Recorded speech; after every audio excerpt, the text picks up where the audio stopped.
haircut today. And like the barbershop had more people than I've ever seen in it. I think it's like prom or something. It was like 50 people in the barbershop. It was like, holy crap, man. You do that every time. Have to get the perfect position. Perfectly set up. Welcome to the Desert Lair, episode 15. I'm Dustin, a functional misanthrope. Dillon's here. He's a mostly functional nerd. This week, we're talking about Boiling Point from 1990. Before we talk about that, we'll get into the news. I didn't have really anything. I didn't have a lot of time to take a look. The only thing I saw that was kind of interesting, Netflix is making a Bioshock movie. Did you see that? Yeah. It's one of those things that you hesitantly get behind. Want to see how it is first. Video game movies do not have the best track record in the world. They really don't. So it's definitely interesting. It's one of those things that seems like it could be really good, but we'll wait and see. I saw this article, the Ubisoft CEO of so we had to delay Assassin's Creed Shadows, and it turned out it was a good thing. By delaying because we weren't finished yet, and actually making it as good as we possibly could get it before we release it was a good thing. It's just a surprise. Releasing a half-finished product that isn't done is going to go terribly. Hey there, Captain Obvious. Yes, it is a good thing to delay a game if it isn't finished. And then he's like, well, because it went so well, we're going to delay our next games. So the next games you're going to release weren't also going to be finished before you release them? Here's an idea. Maybe if your team can't make the crazy release date that you've put forth and you don't have a finished product, maybe just roll back your release dates. You're the CEO of a multi-billion-dollar corporation that's made how many games, and you're just figuring this out? Have you not learned anything from Valve or Rockstar or any other companies that make incredible games? I don't know. It's like some great mystery to the universe this man is somehow solving. It's like... To me, it's almost like a front for investors, because investors are what drove the it doesn't matter whether it's ready, you're going to release it no matter what model. So now it's like we have to pretend like we've discovered this great thing to show to investors. Like, oh, if we released an actual finished game, people are more happy with that. Shocking. Behind everything that I see, behind all these decisions, I see investors. You ready to get into this movie then? Mm-hmm. This is Boiling Point from 1990. It's directed by Takeshi Kitano. This is his second movie. His first movie was Violent Cop. So he did rewrite the script for that, but there was already a script in place for that. Whereas this movie, I think, is completely him. This is all Takeshi Kitano. I'll just read a quick synopsis here. 2 members of a Japanese junior baseball team get mixed up with the local Yakuza. After their coach is severely injured by the gangsters, the 2 boys set off to Okinawa to purchase a gun in order to get revenge. While in Okinawa, they get befriended by a psychotic Yakuza outcast who is planning revenge of his own. That synopsis was also by Todd Bowman. Thanks again, Todd Bowman. Good synopsises, pal. Before we get into this movie, I'll talk about the visuals. Again, very similar to Violent Cop. This is 35 millimeter film from the 80s, 90s, right? It's 1990. This is some of my favorite looking stuff. Everything here is an on-location filming. Almost none of it seems like it's soundstage. I mean, maybe there's a few places that are, but most of it just looks like on location out in the world. And it looks fantastic. It's basically perfect. This movie, it looks exactly how I want this movie to look for this type of genre, for this type of movie. I like everything about it. So a few of these shots, the shot where they're delivering the motorcycle, you have these power lines, all the building textures, there's building signs, there's a Coke sign in the background, all the cars. It's good slice of life framing. It just kind of grounds you in the world around you.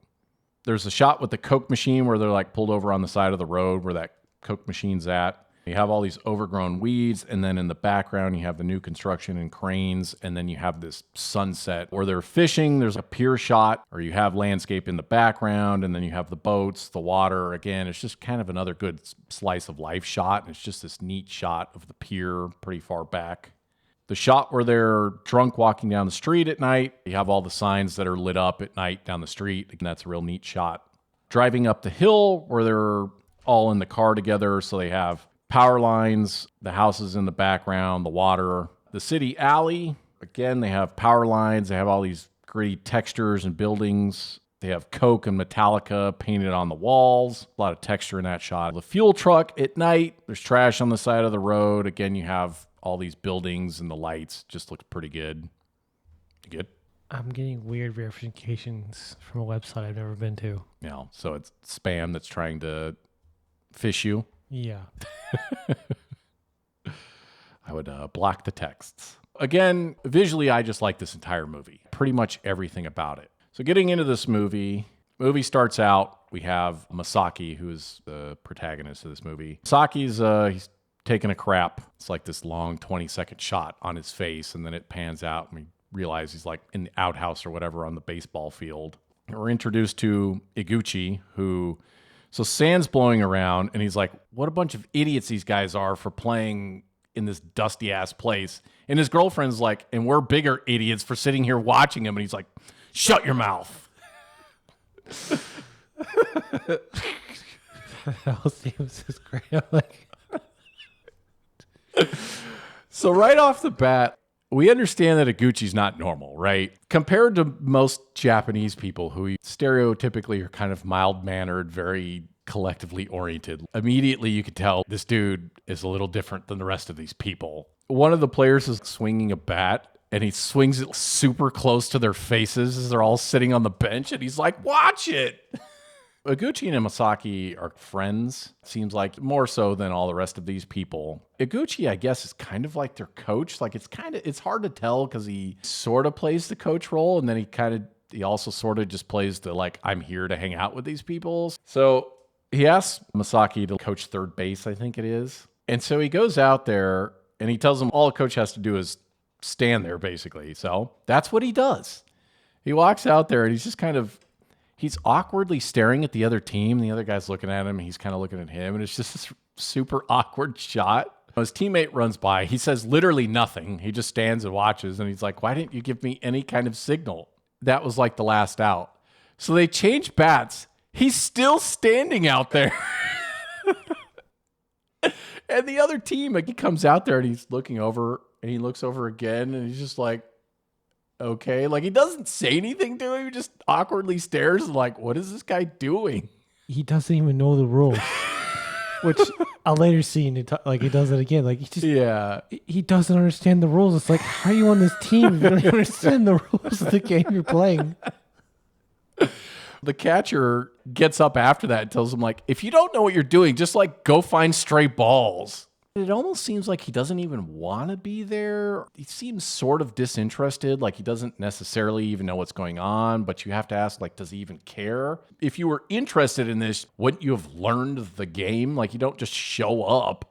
And it seems like the coach is like, I'm going to support this guy or whatever. And, like, he doesn't care or he doesn't even know the rules. It's just like, why are you trying to help this guy? Like, anyone else would have, like, you're out here, yo.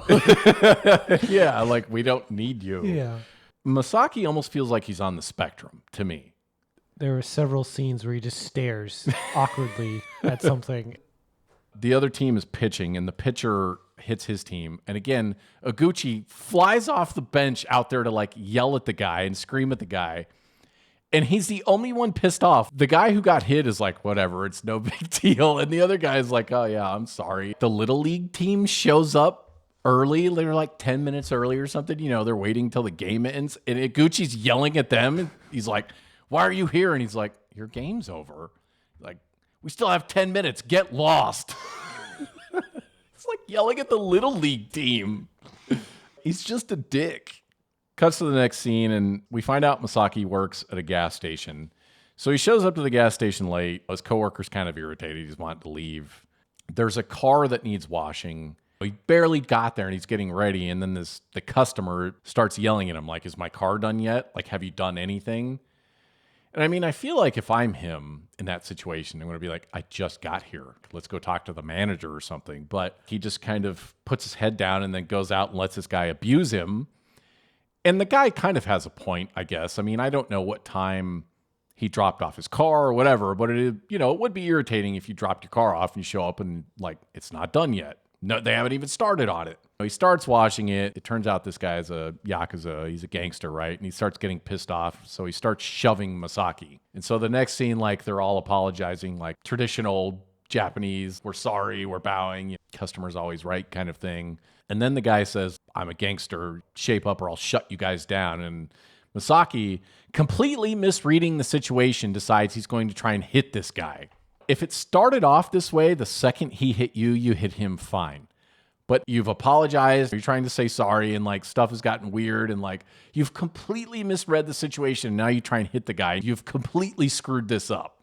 Now they have to take this Yakuza to the doctor, right? Because he's like, oh, you broke my arm. The situation has escalated very, very quickly.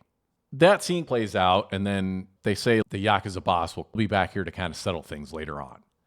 So the next scene, Masaki's decided to take off work, but he still shows up to work to like hang out or something. I don't know what's going on here, but his coworker has to deliver this motorcycle. They deliver this motorcycle, and it's this delinquent kid. He's wearing the most ridiculous, flamboyant outfit. The kid says, oh, he doesn't have a license. And I'm like, what? Like, what parent buys their kid a motorcycle when they don't have a license? And then he tries to give him a helmet, and he's like, oh, he doesn't need it. And then the very next scene, we see he's crashed into the back of a car. And his face is bloody. And again, this is one of these fun shots. It's what Kitano does well. It's just this long take of him just kind of sitting there contemplating what's happened. Like you just see him, the guy's standing there, whose car is wrecked, and his face is all bloody.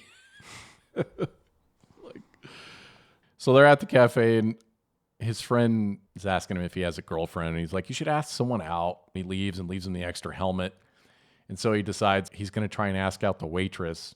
And so he kind of like makes eye contact with her, and she starts walking over. And so he puts his head down to ask her out. And then he asks, what time do you get off work? And it's a male waiter. Oh, man. The guy like tells him what time they close. Like, this is super awkward. So after he completely fails at that, the girl walks over and notices that he rides a motorcycle, and asks him about that. And so he shoots his shot, right? Asks her if she wants to take a spin. And the next shot, this slice of life shot, they're helping some guy push start his car, some family's car, the battery died or something. So it's an old stick shift and they're push starting it. It's an interesting slice of life shot. He's riding with her on the motorcycle, and these maybe college age kids roll up and they're kind of hazing him and like giving him shit, but they're not paying attention to the road. So they rear end a parked car. Like the guy pulled off to the side of the road to take a piss, like in the middle of the road. And they hit this parked car. So then the next scene is the guy, and first of all, there's three guys standing there, right? Because there were three guys in the car. And the one guy whose car got hit, he's pissed off and he starts shoving the one kid. And you're like, well, there's three of them, dude. And then the very next scene, you see him and he's bloody sitting on the ground like they beat him up. And it's another one of these shots, just like the kid who ran into the back of the car, right? He's sitting there pouting, kind of contemplating what's happened. His car's wrecked and he's got a bloody nose. The Yakuza show up at the gas station, and the Yakuza boss is essentially shaking down the gas station boss. He's like, we're not trying to cause a problem, but then he starts slapping him, and, he's like, we can pay for the medical bills, and he's basically saying, like, that's not enough. You need to do more. Yakuza are shaking him down. I like how the Yakuza boss asks Masaki if he's the one who hit the guy and then offers him a job, like, to come work for them. So the next scene, we're now in the bar with Iguchi, right? I think it's Iguchi's bar. And he's talking to Masaki and just asking him about the Yakuza. And these yuppies stroll into his bar. And they're just being super rude and obnoxious and alluding to the fact that they're in a dump, essentially. And, of course, Iguchi, we already know, has a very short temper and he flies off the handle. So he walks up and he's trying to serve them. And he's got the fakest I'm going to murder you smile on his face. You can tell it's very quickly escalating. And the girl comes out of the bathroom. She's like, oh, it smells so bad. It stinks or whatever. And they had asked him to get an ashtray. So Iguchi comes back with the ashtray and just cracks her across the face with this ashtray. Straight knocks her to the ground. And again, this is one of Kitano's sudden burst of violence. It's crazy because you can tell these people are so unused to violence, they don't even know what to do. They watch this guy hit their friend with an ashtray, knock her to the ground, like cracks her with this thing, and all of them are just sitting there silent, staring. They don't run up to help her. He has to tell them to get out before they even like snap back to reality and then grab their friend and leave. I mean, in contrast to that, imagine if that happened here. 4 people, 2 guys, 2 girls go into a bar, and the server of a bar cracks their friend with an ashtray. First of all, the girls are immediately going to go up and see if she's okay and then call 911, the police. I mean, we have cell phones now, so it's slightly different. But if there's 2 men in the bar, like, they're going to beat the shit out of this guy, right? Like, you watched a guy crack your girlfriend with an ashtray, like, you're going to beat him to death. It's just kind of an interesting contrast here. The other thing that requires some disbelief is that they didn't call the police after this incident. Half the things the people do in this movie, and no one calls the police. I mean, a lot of it does involve Yakuza, so I understand that. But in this particular case, this is the one to me that I'm surprised all these yuppies didn't call the police. The group that's threatening the gas station where Masaki works, Iguchi used to be a Yakuza himself, and he was in the same group. So he decides he's going to go talk to these guys and just tell them, like, hey, as a favor, can you drop this, basically? Can you just let it go? So Muto is the boss who was shaking down the gas station. And Muto basically says, no, we're not going to do this. And in fact, next time I see you, we're not going to be so polite. In Japan, they have all these honorifics. San, Chan, whatever. So San is like Mr. So he drops the honorific to kind of signal that he's being disrespectful. Iguchi leaves. As Muto's leaving, he stands in front of Muto's car to stop him. The enforcer gets out, Asian mullet guy, and he's staring down Iguchi. So Muto gets out of the car. Iguchi's like, hey, I'm sorry what happened back there. Do you mind if we talk? So Muto used to be Iguchi's underling, is what he says. You would think he understands what kind of person Iguchi is. So he dismisses his bodyguard, and you're like, what are you thinking? Like, you should already know better. So they start walking down the street, and immediately Iguchi just punches him, just knocks him flat on his ass, and then starts like kicking him and punching him. And so he like sits him up against this barrier. And then he's like, it was Iguchi? And he's like, Iguchi-san. He's like, no, you said Iguchi, right? He's going back and forth with this guy. And this guy, you can tell he's realized, he says, let's not do this, but you've already poked the bear at this point. They're going back and forth. And finally, Iguchi makes him say his name without the honorific. And then he just knocks him out. And then he goes and gets a milk crate and just flattens him with this thing. He fucks this dude up. You have a short temper and you go off on this guy. This isn't some random nobody. Even if he forgives the guy, the other freaking dudes aren't. They're going to like either whoop his ass in return or kill him because they're Yakuza. You can tell Iguchi made a good Yakuza because he's got an extremely short temper and he's prone to violence and he's very impulsive. You can understand why he was a Yakuza. He fits this profile, especially in a place like Japan where, again, this sort of thing is not nearly as common as it is anywhere else really in the world. So this guy is an outlier, right? But yeah, he's impulsive and he makes some not great decisions. They're back at the baseball field. They're playing baseball. Iguchi's arguing with the umpire. And then one of his own teammates tells him, like, forget this asshole, let's just play. And again, Iguchi immediately is like, what did you call me? And then starts running full speed trying to chase after the guy. Like, chase him down halfway across the field because he's super pissed off. And then again, the guy comes like with an inch of a bat as he's swinging the bat. Like, this guy... Tell this guy, like, fucking go somewhere else. Stop swinging the bat next to us. Yeah, I don't understand. I really don't. It's like, if he did that 2 or 3 times, he'd be like, I'm going to take that bat from you and hit you with the damn thing. Like, stop swinging it at my face. Again, we have another guy who's taking a crap, which you're like, can none of these guys, like, what are they eating? Why does everyone have to take a crap in this movie? The guy who's taking a crap, he's supposed to be at bat, and they're like, all right, you need to get a pinch hitter. So they put Masaki in, and now he's got a girlfriend. He's got some confidence, and he cracks this ball. He's been practicing. He cracks it good. But again, he doesn't know how to play the game of baseball because he essentially hits a home run, and then they still lose the game because he runs past his teammate. He laps his teammate. So he gets him and his teammate out, and they lose the game. If you hit a home run, you don't have to sprint full blast. You just have to jog. Yeah.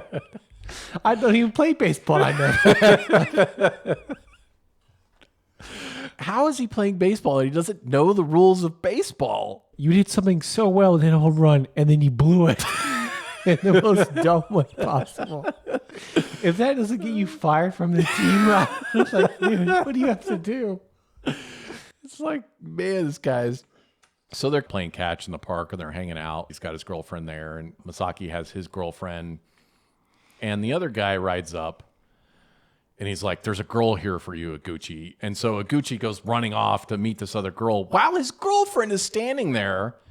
And then I like how the other girlfriend of Masaki just looks at Iguchi's girlfriend and just kind of laughs and smiles at her. And I'm like, what? Like, it's a dick move. Yeah. Like, man, read the situation here. So they're leaving the baseball game, and I think it's Kazuo. I don't know that they ever say his name in this movie, but it's in the credits, I think, is Kazuo, who's number 22. So he's riding the bike, and they kind of leave him behind as they're leaving the game. And so he yells at them as they're driving past. He's like, hey, wait up for me, asshole. The delinquent kid happens to be driving by on his new motorcycle again. Here's the guy yells asshole, thinks he's yelling at him, and then gets off the motorcycle and is like, do you want a piece of me? He punches Kazuo, hits him in the head, and Kazuo just looks at him. And he's standing there, and then Kazuo headbutts him multiple times. Like, so again, we get another one of these long takes where you're just watching the kid as he's sitting on the ground, sulking as he's gotten his ass kicked. I don't know what it is with like male testosterone in this movie. It's like there's every single scene escalates to a fist fight. It's just kind of funny too when you see the consequences. There's just these long takes of people just sitting there kind of staring and they're at Pachinko. So Iguchi's getting pissed off that he's not winning. So he finds some microphone in this place and he starts announcing to people like, the place is rigged. Like, we should all leave and go play somewhere else. You'll never win here. And you're like, God, this guy's a dick. So obviously the manager tracks him down. It cuts to the next scene and he's essentially throwing Iguchi out, but he's all bloodied up, the manager. So Iguchi obviously like punched him and like wrung his neck because his tie's all messed up and stuff. This guy's just a dick.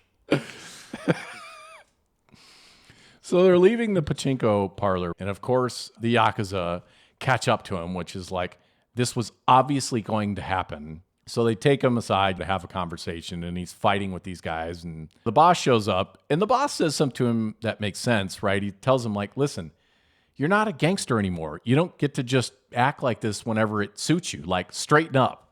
And then, of course, they beat the living shit out of him. You beat up one of the bosses and you expected no consequences? Like, yeah, you're lucky they didn't kill you.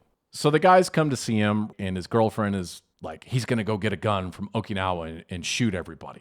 It goes from like, I beat up a guy till they beat up me. I'm going to escalate to I need a gun, which in Japan, I'm assuming getting guns is very difficult. Yeah. So it's just like, this is your solution to kill people. It's like, what's going to happen afterwards? You think it's just going to go away? When you kill a bunch of people, the police are going to be interested. He's so impulsive and his temper is so bad. Like, literally, he's going to go murder people. Or at least that's what he says. But your thought is like, he probably is going to do this because his temper is so bad. The other two main characters are like, sure, I'm right there with you. I completely agree. It's like, as a normal person, you're like, my friend is escalating to the point I have to murder someone. I'm going to go along with him. Masaki decides, I'll go get the gun for him. I'll go to Okinawa and get the gun. And he says, whoever wants to go with me, meet up with me at the coffee shop. So Kazuo comes to the coffee shop and hands him some money and just basically tells him like, Why are you getting involved with gangsters? Don't get involved with these people. And then the very next shot, he went with him anyway. Yeah, I feel like there's a certain point of if your friend is roping you to murder, there's a time to back out and say, yeah, I'm no longer your friend if you're going to involve me in murder. Yeah, you're going to go get a gun and then use it to shoot. Like, what are you thinking? Like, what are the consequences of this? Every single person in this movie is just like, so you just go along with whatever your friends decide. And even if we go to prison for the rest of our life, no big deal, right? Yeah, it's like, do these people understand consequences of anything? So the next shot, they're in presumably Okinawa. They're on the beach. He decides he's going to take a shit in the bushes and doesn't have toilet paper. So now he's in the ocean wiping his ass. Like, he also has a spear, like, trident thing. Did he come to try and spearfish in the ocean? Like, he's carrying around this fucking spear for a few scenes.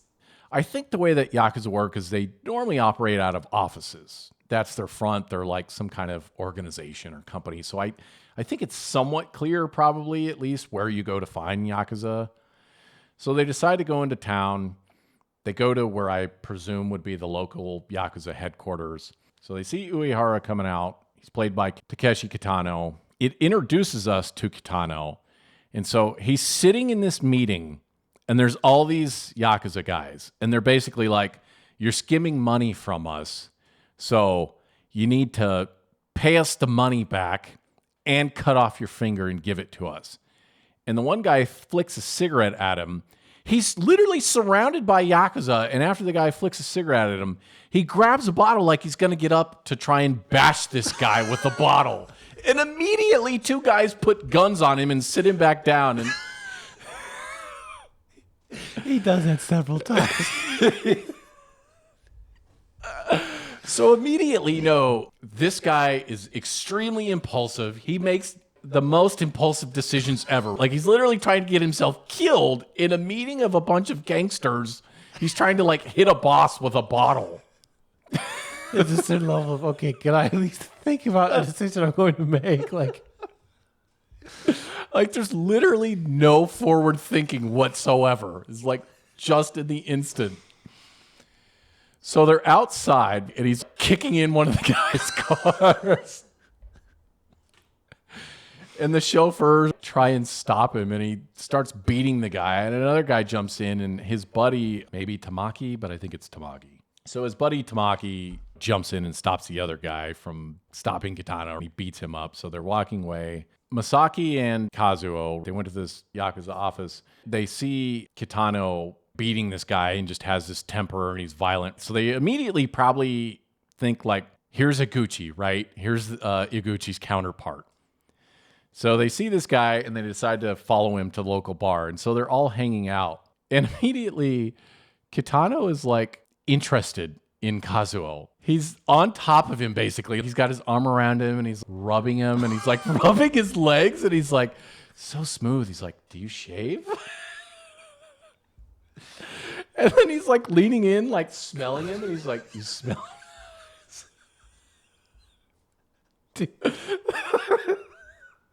Oh, she was like, dude, I'm not gonna. I'm like, dude, you better pack the fuck up. I mean, it makes me laugh because, like, this is typical stuff you joke around with your buddies with, but some random dude is all over you. I mean, you don't want to cause problems because you know this guy's Yakuza. You just witnessed him beat the shit out of people, but you'd be like, you know what? We'll find another person maybe. Like, I don't think I'm going to keep going down this road because I don't want to find out where it leads. Yeah, it's just so many red flags. They're like, nope, this is the guy who's going to help us. So they're in this bar, and Kazuo starts singing karaoke. First of all, he's singing this song, I Want to Be a Bad Girl. Like, it's the most ridiculous song ever. And on top of that, it's the worst karaoke in the world. Like, I don't think they could have found anyone to sing worse than he does. This whole thing is almost this deadpan, violent humor shot. He's just standing there singing the entire time. These other two Yakuza walk in. They notice that Kitano's there, and they're like, if you have money to spend here, why don't you pay your debts? Well, Kitano immediately takes offense to that. He gets up, grabs a bottle, smashes the dude over the head. The guy's buddy gets up to fight Kitano. Kitano's buddy, Tamagi, beats him up, like beats him back into the seat. The entire time, everyone's still just sitting here like it's completely normal. It's just... Yeah, I don't understand. It's like you've seen guys get the shit out of each other, and it's like, I'm not gonna even leave the room. It's like I'm just gonna like, yep, he's doing karaoke. I'm gonna listen and not like act like nothing's happening. So the whole time he's still just singing. He doesn't break a beat. And then it happens again. Kitano sees the guy come back to consciousness or get up, gets up again, smashes him a second time. The guy's friend gets up a second time, and a second time, Kitano's buddy beats the dude back into the chair. Tamagi is dancing with his chick. He literally stops dancing, beats the guy down, and then goes back to dancing like nothing happened at all. He didn't skip a beat. And the woman he's dancing with is like, no problem. You just beat the shit out of this guy. Let's keep going. Yeah. And then she still hangs out with him. They leave that bar. He's throwing up afterwards. I like how they're all just standing around watching him puke. Yeah, that's not a scene I want to watch. I'm just like I'm not going to sit here and like watch close up of this. I don't know about karaoke, man. First of all, I don't want to hear people sing who are not professional singers. So I never really understood karaoke. Like I don't see how it's entertaining or fun. I just view it as I'm not interested in this, but I could see why other people are. I don't know, man. Like maybe if you went with a group of people who were good at singing and that was kind of entertaining, but like it's funny to watch Kazuo's performance in a movie. I don't want to be there during that live performance. I'd rather listen to nails on a chalkboard than sit here and like... This is torture. Yeah, like I don't want to listen to someone sing this in person. Like it's funny to laugh at, but... They leave the bar, they go to this restaurant, and Kitano's trying to convince his buddy to cut his finger off for him. And his buddy's like, no, I'm not doing this.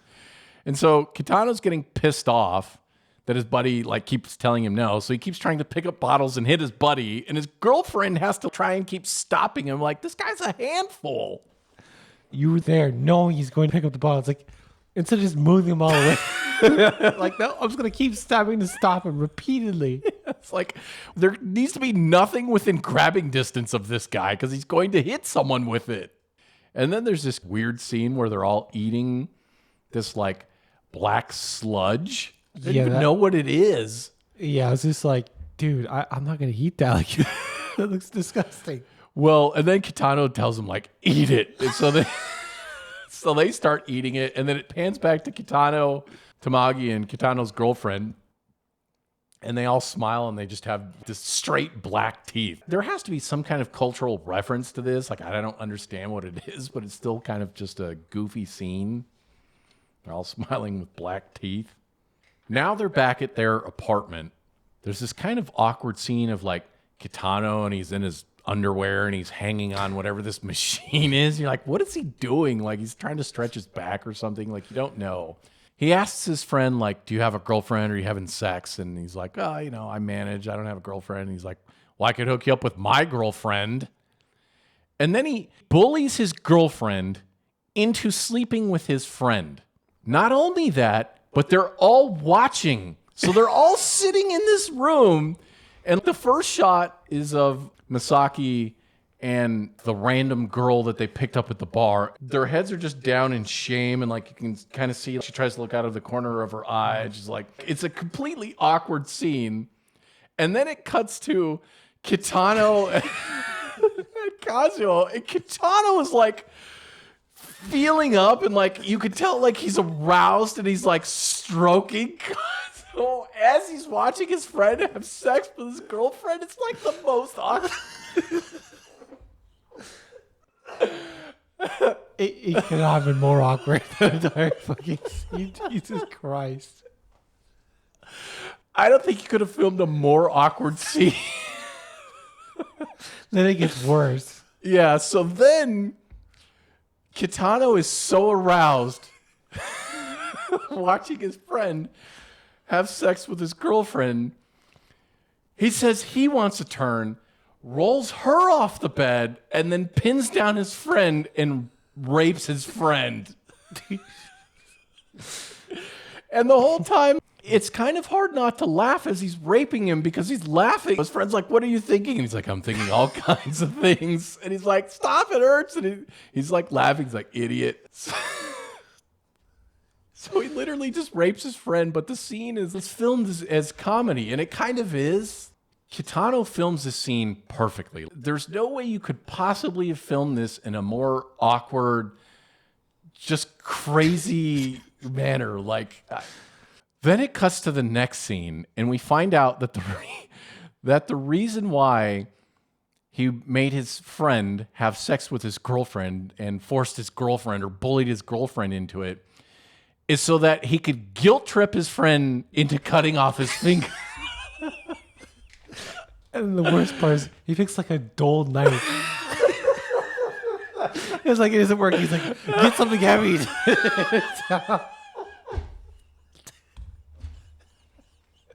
You see his girlfriend while he's trying to like slice this guy's finger off. Just hit it down really hard, like, dude. So the guy first tries to cut his finger off and screams. He's like, ah, and you can tell like he doesn't want to do this. Kitano grabs the knife from him and he's like fighting him. He tells Kazuo to hold him down or I'll cut your fingers off. So now they're participating in holding this guy down to cut his finger off. And then, like you said, his girlfriend goes and gets some kind of like heavy ornament, and then they're literally bashing through his finger at this point. There's a reason why in medieval times executioners sharpened all of their weapons, so it's one clean cut. Not you're trying to saw at it. Like it's kind of a gruesome scene, but it's funny at the same time. Like Kitano is an expert at filming these scenes this could be a scene out of Saw sawing a guy's finger off, but instead his screaming and torture is funny. Like we're laughing at the scene. He films it that way, and I feel like regardless of the severity, what's happening, it's meant to be comedy. It's dark comedy for sure, but it is definitely funny. So then it cuts to the next scene, and they're all just hanging out on this beach having fun. They found some kind of beach stick, and they got some kind of like little plastic ball, and they're all just having fun on the beach. It's an interesting contrast because we just went from we're cutting someone's finger off to now we're almost back to this slice of life, tranquil, hanging out on the beach with friends, having fun.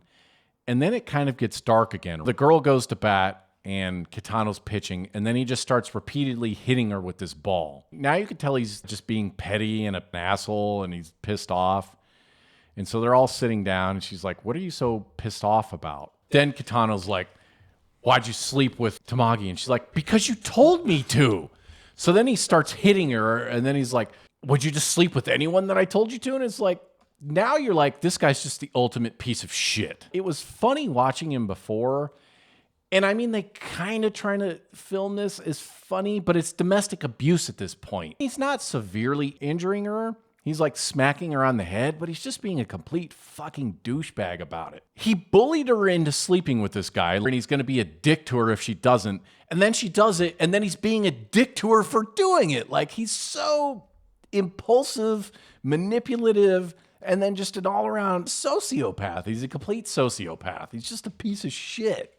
At a certain point, it's like, when do you leave? Or are you afraid to leave because he might actually kill you? And it's almost like codependence on her part. His buddy Tamagi is kind of the same way. Like, it's almost this codependent. He just treats him like shit, and they still hang around for it. You know what I mean? Like, they just can't leave.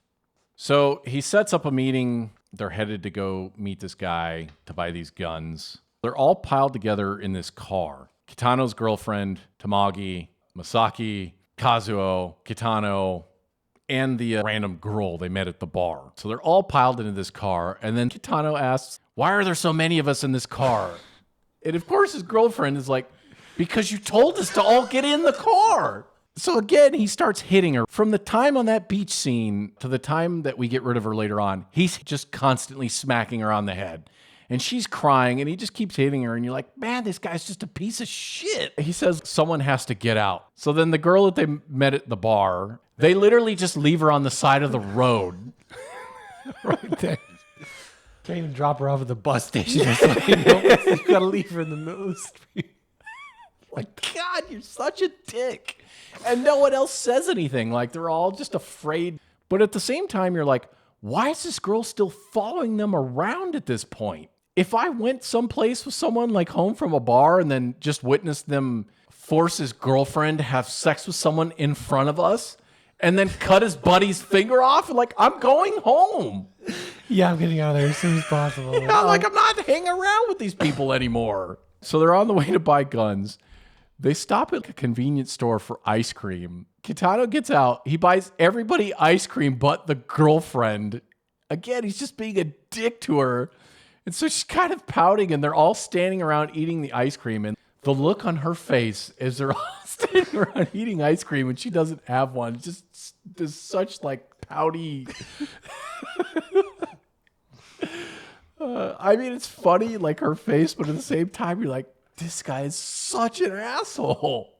So they make the deal to buy the guns. They're driving to where this American military base is. They meet up with this guy who he's a soldier or something. He's stationed there is the impression that I get. So he sells them these firearms, and then Kitano just takes the gun and shoots him. And this is another one of those scenes where it's like almost this surreal scene of violence, because he literally just shoots someone in front of everybody, and they're all just standing there watching. And you can tell Masaki and Kazuo are kind of like, they don't even know what to do. They're just standing there. He shoots this guy. The guy's laying there dead. He just looks at him like, we got our guns that we need. You can take the rest. You're leaving? And they're like, yeah. And then they just drive off without him, and they leave them there. So they literally grab guns from a corpse, and now they're just walking away with them down the street in broad daylight. It's just the craziest scene. Kitano and his group are driving down the road now that they've left Masaki and Kazuo. And Kitano gets this premonition, and he sees kind of the future of what's going to happen. And then he makes Tamagi pull over on the side of the road, get out, so that he can have sex with his girlfriend one last time before he kicks her out of the car and leaves her stranded on the side of the road. Oh, what shit do you have to be? You literally have sex with her immediately after you're like, well, you're no longer needed. I'm going to dump you right here and forget about you. And she's like, could you at least take me back to town? Like, the next scene, kind of an interesting scene. So they're on the side of the road picking these flowers. Probably one of the best scenes in the movie of Kitano, and he's just sitting in this field of flowers, and he's got this flower headdress on. It's just this kind of fun, bizarre, surreal scene of him sitting in this thing. Like, what is going on in this scene? And then after that, there's almost like this Where's Waldo scene of him. So he's sitting in the field, and he's like a tiny little speck in the back, just blending in. They go back to the Yakuza office. He's acting like he's going to pay, like he's got this thing of flowers. And so the gangster, the accountant guy, or whoever he is in the Yakuza organization, asks him, like, all right, where's the money? So he reaches into his pocket. He hands him this finger. And so he's looking at the finger, and he's like, first of all, I hope you don't think this is all it's going to take. And then secondly, he's like, whose finger is this? Yeah, it's like, I'm looking at your hand, and your finger. This obviously isn't yours. Like, if you were going to pretend that you're giving him a finger that's yours, you would at least think you would bandage your hand up. As he's looking at the finger, and they're all just kind of standing there in this weird silence, the automatic rifle that he has just goes off. It just goes off in the middle of this room. And again, they're all standing around like dumbfounded after this gun goes off. And the one guy tries to pull a gun, but Tamagi shoots him, and then Kitano just mows down the room. So first of all, in the scene, if you've ever fired a gun, you know that if you don't have ear protection and you fire this gun, fully automatic, in a room this, like, you're going to be deaf, completely deaf. Like, you're not going to be acting normal after this. Like, your ears are going to be ringing, and it's like you're going to be bleeding out of your ears after firing this gun in this room. So that was kind of a little unrealistic. Honestly, the next part is like the worst part, in my opinion. I agree. So the next scene, you see Kitano, and there's this woman, and she's like the secretary, and she hasn't died. She was off in the corner, and he didn't shoot her. At first, they're ignoring her. Like, he grabs money out of the safe, he grabs these watches, and they're about ready to leave, but she kind of cries out, and then they notice her. The next scene, it cuts to Tamagi, and you see him kind of just sitting behind the desk. And so you already kind of know what's happening. You understand this setup, but then it distracts you for a minute because he's looking at his finger, and like you're thinking, if he was going to kill all these guys, why did he have to cut his friend's finger off in the first place? He literally cut his finger off for no reason. But he grabs the finger and then like puts it in his pocket like you're going to reattach this later on or something. Like, what are you going to do with this finger, dude? But then it cuts to the reason why he's sitting at this desk. Kitano is raping the secretary. It's intentionally filmed in a super awkward way. So she's not screaming, she's not struggling. She's literally just laying there silently. And Kitano, he doesn't even look like he's enjoying this, really. He's just having sex with her. So it's about the most uncomfortable you could possibly make this scene. It's just this super silent scene of him raping her. It's probably the hardest scene in the entire movie to watch, I would say. Yeah, it doesn't look like he's even enjoying it. Like, isn't that the entire point of the whole thing? It's like, why are you doing this if you're not getting anything out of it? Why? Like, you're just ruining this lady's life for no reason. Most rape scenes, when they play them, it's going to be like she's screaming and there's this struggle and, it's going to be brutal and gruesome. This scene isn't brutal at all. It isn't gruesome. No one even seems like they're enjoying it. It literally is like we're just going through the motions. And the movie almost treats it like it's no big deal in a way, but this is easily the most sickening thing in this entire movie. He's legitimately raping her, and it's not like it's a man and it's his buddy. This is just some random woman that he's raping. And it's uncomfortable. So it cuts to the next scene. Kazuo's in a supermarket and he's carrying a gun around wrapped up in newspaper. And like the barrel's sticking out of the top of it. And maybe if these people aren't used to guns, like they have no idea what's in this thing, but it's just ridiculous. The next scene we see Kitano. He's fulfilled his premonition. Everything that's happened in his premonition has happened. So he saw himself having sex with his girlfriend. He saw himself in this flower field. He saw himself mowing down the Yakuza, and he saw himself dying. So he has to already know that this is going to happen. The Yakuza have found him. They grab his friend. They're all standing there. And at first, it's like you kind of don't know what's going to happen because his friend is standing there like, did they grab him or did he not know what their intention was? You don't really know exactly, but they gun Kitano down. He dies in exactly the way that his premonition went. And then they kill his friend afterwards. So their plan is they're going to go and shoot gangsters. You're asking yourself, like, what is the plan here? Like, what is the end goal? What exactly are they thinking is going to happen? And no one in this movie can make any kind of decision or has a thought process that lasts longer than 20 seconds, I feel like. I feel like it really shows in the scene where they're out front of the gangster's place with a gun. And they don't even know to make sure the safety's off before they shoot it. It's like, if you're going to kill a bunch of people, wouldn't you practice first to make sure? Shoot at least one bullet. And on top of it, he's closing his eyes while he's trying to shoot. You're like, what are you doing? Like, you're trying to kill people with your eyes closed? Like, again, these guys don't use guns, but at a certain point, what are you doing? Like, so the Yakuza guys see them standing outside this place, and they run and grab them.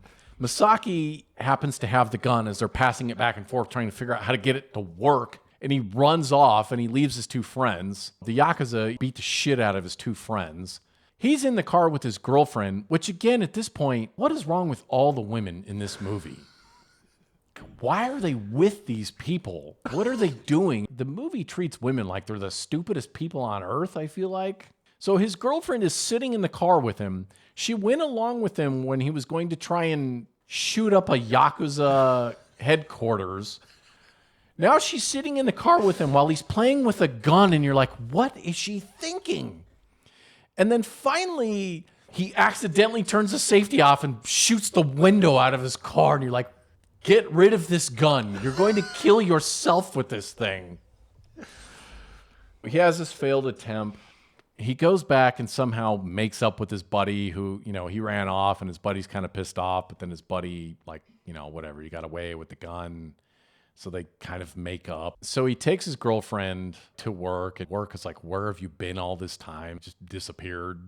He steals the fuel truck, takes his girlfriend with him, and then drives it into the Yakuza headquarters and blows up and kills himself and his girlfriend.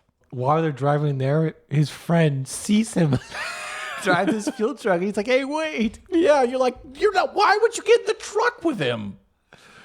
As the girlfriend, you're like, yep, I'm going to go with this guy who's going to kill himself. Yeah, like, what in the hell are you thinking? So he drives the fuel truck into the Yakuza headquarters. It blows up. He kills himself, kills his girlfriend. And then the shot cuts back. And now we're back at essentially the beginning of the movie. He's sitting in the crapper. Essentially, the entire movie was like a fever dream. It's all just his imagination is kind of what the film is alluding to. And then it has this 3-minute long, just silent, the credits roll. So he comes out of the crapper. He's running back to the field to come play the game with his buddies. And the credits roll. I actually really like this ending because it's kind of this whole cycle. In a way, this movie's kind of subversive because you have this dorky hero and then he gets involved in all this stuff. At the end of the movie, either he's going to die some horrible, crazy death or he's going to become the hero. Like one of these things are going to happen. But at the end of this movie, instead, he doesn't become anything. It turns out he's still just this loser. You figure out it was a dream or a fantasy. It's like, if this is going to be your fantasy, wouldn't you be the hero and, better stuff happens than you just being a loser? Like, well, yeah, so that's still the awesome part. Not only is he a loser, he has this fantasy where he gets a girlfriend and he gets involved with these Yakuza and he has this adventure. He still fucks it up and dies in the thing and he's a loser. So it's like, it's interesting, right? It's subversive because he's this loser and you think either he dies this crazy, grandiose death or he becomes a hero. Nope. He's still just the loser at the end of this movie. So let's say scores for this movie. So I'm actually going to make you go first out of this one. I gave it a 2. There's so many things wrong with this movie of, like you said, first, the women, I feel like gave them no intelligence whatsoever and they just go along with whatever these men do. Because, I don't know, they think they're going to be killed or they think they're cool in some twisted way. The plot is just idiotic. Almost every person is either one, such an impulsive asshole that thinks not even one step ahead of what they're doing and thinks everything's going to work out fine and dandy when, it's not. Or they're just apathetic freaking like bison who just, no matter what happens, they're just going to go along with it or just not care. Like, it's just, the characters are just awful. Like, this plot makes no sense of like, no one plans ahead whatsoever. Certain things happen, just suspend the level of belief of it's so bad, it's comic level, which in itself was why I at least give it a 2 because it is hilarious. Just suspend belief of stupidity of these things that happen. So yeah, I give it a 2. So you actually like this movie less than Violent Cop? Absolutely. You liked Violent Cop better? Yes. I give this movie 5 stars. You gave it okay. 5 stars. This movie is perfectly filmed. It's filmed in exactly the way I want it to be filmed. To me, it looks incredible. I like all the long takes. I like everything about the way this movie is filmed. Also, to me, this is Takeshi Kitano at his best. My opinion is he perfectly blends this movie. It's slice of life. So we get this everyday, he's going to work. They're hanging out at the beach. They go to this pier. He's going on dates. So you have this coming of age slice of life. He's playing baseball with his friends. So you have all that stuff. And then you have this dark comedy. So everything in this movie is hilarious for the most part. There's some of it that doesn't quite work, but you're laughing almost the entire movie at all the crap that's happening. The characters are ridiculous, but that's why it's funny. Like Iguchi just flying off the handle constantly at everybody, at everything. Kitano is just a next level, sociopath. Everything he does, and I mean, only Kitano can make a scene of your buddy having sex with your girlfriend while everyone's sitting there awkwardly, and then the next scene you're cutting his finger off, and it's hilarious. Like, I'm just dying laughing. Like, somehow he perfectly blends this awkward craziness, and it's funny. Like, no one else can do this the same way that Takeshi Kitano does. He's a fucking master at this. And on top of that, again, it's kind of subversive. He makes this movie about here's this guy's fantasy and here's all this crazy stuff that happens. But no, at the end, he's still just a loser. And so here's the other thing about this. You have to sit and ask yourself, where did Kitano come up with this? Creatives don't just come up with stuff out of the ether. They don't just pull this stuff out of nowhere, right? So this isn't, as far as I'm aware, a story that's based on anything else. Takeshi Kitano wrote this entire movie and directed it and starred in it. So like, he's pulling this stuff from his own life. Maybe he was never a Yakuza. Maybe none of this stuff ever happened. And maybe he didn't quite feel like Masaki, but somewhere in here is Takeshi Kitano. He's telling you something about his life in this movie. Whether he was a loser growing up, maybe he was, maybe he wasn't. There's also a transformation in this movie too. Remember when they hand him the butterfly eggs? Both the gangsters and his friend hand him this thing. He's kind of made this transition from this loser nobody, and then he's kind of grown a little bit. And you also notice at the beginning of the movie, when he comes out of the outhouse, he just kind of leisurely strolls and walks back over. Whereas at the end of the movie, he's running. So it's just these slight differences in the movie where, again, it's kind of this coming of age. So he got a girlfriend, he's hanging out with his buddies. Now, it's a crazy coming of age because there's this Yakuza revenge fantasy in it.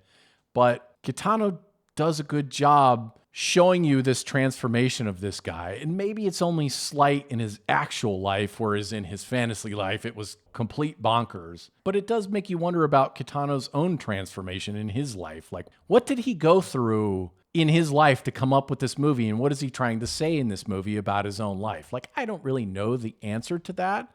But to me, it's interesting. Did he have someone in his life, a dad, a brother, who obviously was not to the level of Iguchi, but did he know someone like this who flew off the handle and maybe abused someone? Or it's an interesting question to ask, and I like that. I like that the movie is kind of subversive with its themes. I like how Kitano gives you this dark comedy. Most of these gangster movies are kind of like these cool swagger, like look at all this gangster stuff. But what Kitano shows you is no, actual violence is no joke. Pretty much every scene of violence is not this cool American action movie.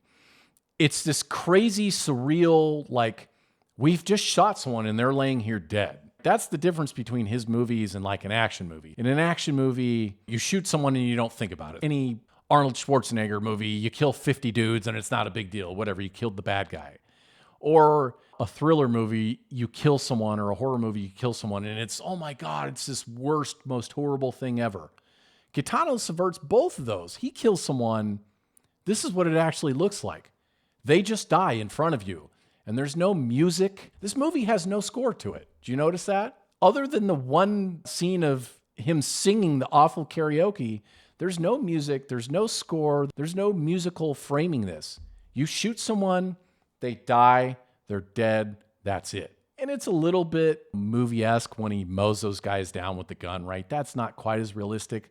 But when he shoots that guy dead, the guy who was selling him the guns, that's kind of what it looks like. You shoot someone, they die. To me, Kitano has blended all this stuff masterfully. No one else does this like Kitano. The blend of humor, slice of life, this coming-of-age tale. I think he's done this perfect, on top of the fact that the movie is shot beautifully. So, 5 stars. Maybe I understand some of your points, but I've seen other movies where they take the seriousness and run with it, and then they go, there's other movies that take the opposite route, where it's like, yes, we understand this is supposed to be serious, but we're going to make it a comedy. Certain movies have done this better of, this is the point of the movie, and this is what we're going to do. Whereas if it was more about the seriousness of death, I feel like there's multiple other movies who really try to like, this is what it's all about, not just an action movie where they kind of gloss over it. So for you, Kitano took the incongruence of Violent Cop and put it in this movie and just magnified it.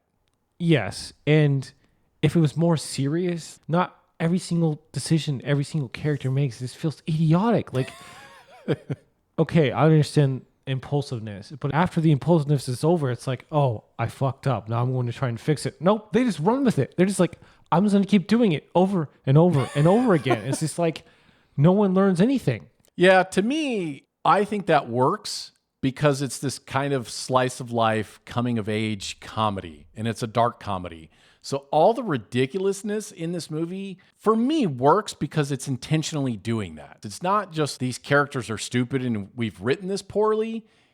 He's intentionally written them like this because it's funny and it ties into all these themes. I'll say this though.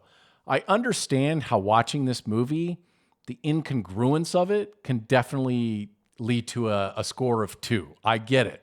Kitano, when he released this movie in Japan, it was a complete and utter failure. No one makes a movie like this. And especially at this point in time, like, he broke every rule of film. Like, you don't make a movie like this, especially in Japan. It didn't do well at all. It is one of these love it or hate it. Either you watch it and you like what he's done with this and you really appreciate it, or you're like, I don't get it. It doesn't work for me. But either way, it's an interesting thing that he does here. No one else makes a movie like this. I mean, can you think of any other movie you've watched that really is like this movie?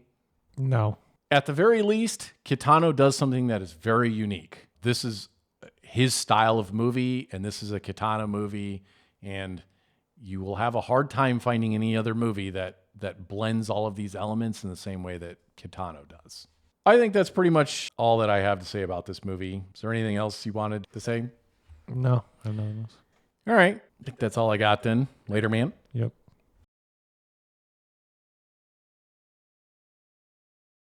I know you're going to rate it higher than me, but I didn't realize you were even a 5. That's a masterpiece. But I was kind of on the border, like technically maybe a 4.75. It's been a long time since I watched this movie, and after rewatching it, it's like, yeah, again, it helps that I really like the way that this movie shot. Like, every frame of this movie I like just a lot. Watching it on a 1080p OLED on Blu-ray, like, it's perfect looking.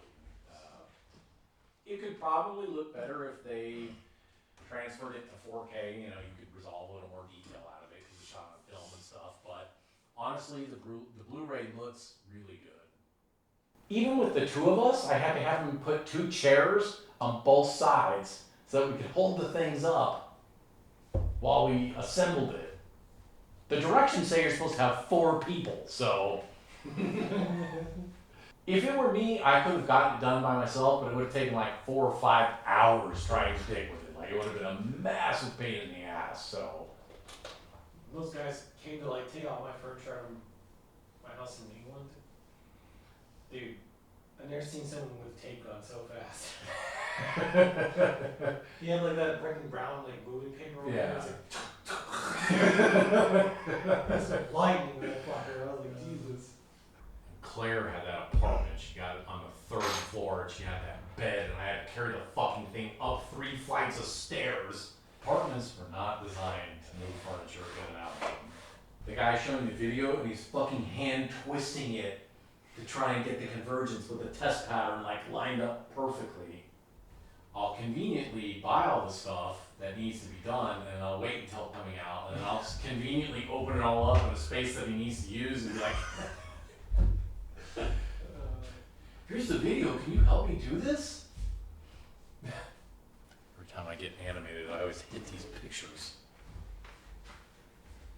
Go get the level. It'll never look right without it. It's gonna get to the point where it's like, stop toasting your toast, you have to unplug it from the wall. Well, it's like, dude, the fucking spring thing with the button doesn't work anymore, so you're not gonna be able to do anything with it. You're not gonna really get the fucking shit out of the toaster. I can say this though, it'll be one of those situations like, remember the ending to Roseanne? The guy goes in the fridge, or the kid goes in the fridge and grabs like a carton of milk, takes a drink, and then just puts it back in. And then the next person comes and does the same thing. They're like, and then puts it back in. And then finally, like, Dan walks in and grabs it, drinks the milk, and then just dies.